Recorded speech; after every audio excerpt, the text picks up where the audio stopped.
আলমপনা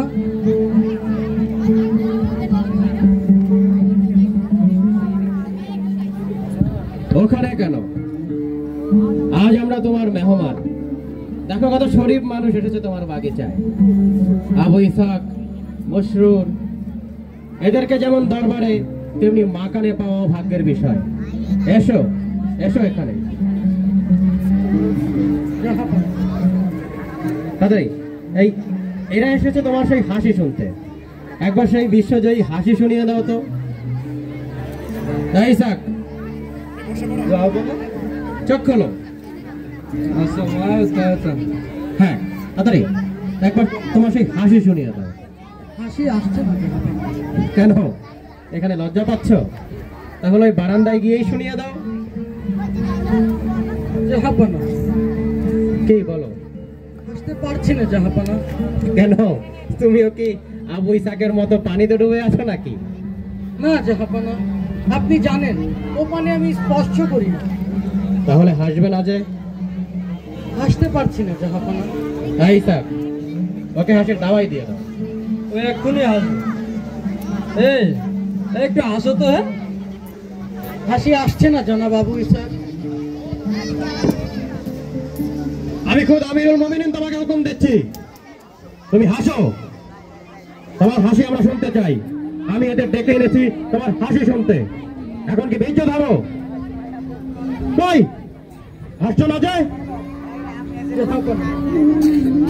বহু মানুষ আমাকে জাহাপনা বলে ডাকে। আমি তোমার মুখে জাহাপনা ডাক শুনতে আসিনি, আমি এসেছি হাসি শুনতে।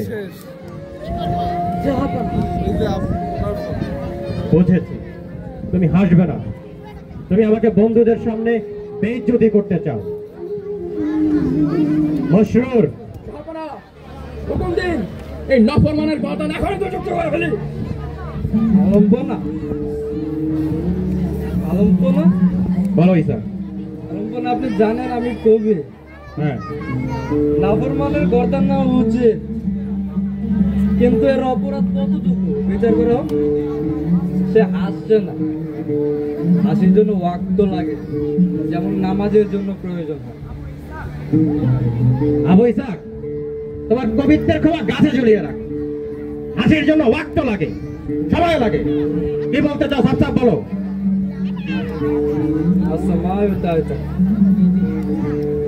হুজুর, দুনিয়ার কত দাঙ্গা হাঙ্গামা, খুন খারাপি, ঝগড়া বিবাদ, লোক মানুষ এগুলো চোখে দেখা যায়।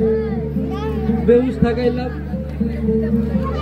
আমার ওই হুশ আছে বলেই আমি বেহুশ থাকতেছি।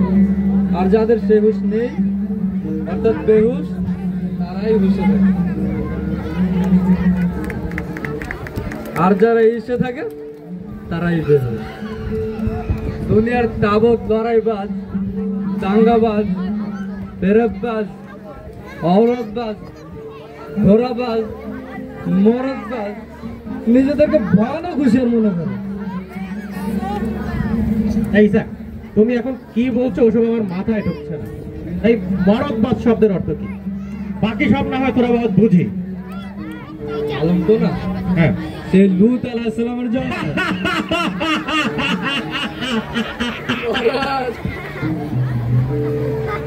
আবু ইসাক, তোমার মতো কবি আমার খেলাফত থাকলে আমার ওই খেলাফত চালানো হবে না। মশরুর, তলোয়ার নামাও। কিন্তু মনে রেখো তাড়াতাড়ি, আমি তোমাকে যা দিয়েছি তা যদি অন্য কাউকে দিতাম, সে আবার আমার গোলাম হয়ে থাকতে চাইতো। নাফরমানের তকমা নিজের গায়ে লাগিও না। আমি আবার আসবো, আমি তোমার হাসি শুনতে চাইবো, মনে রেখো।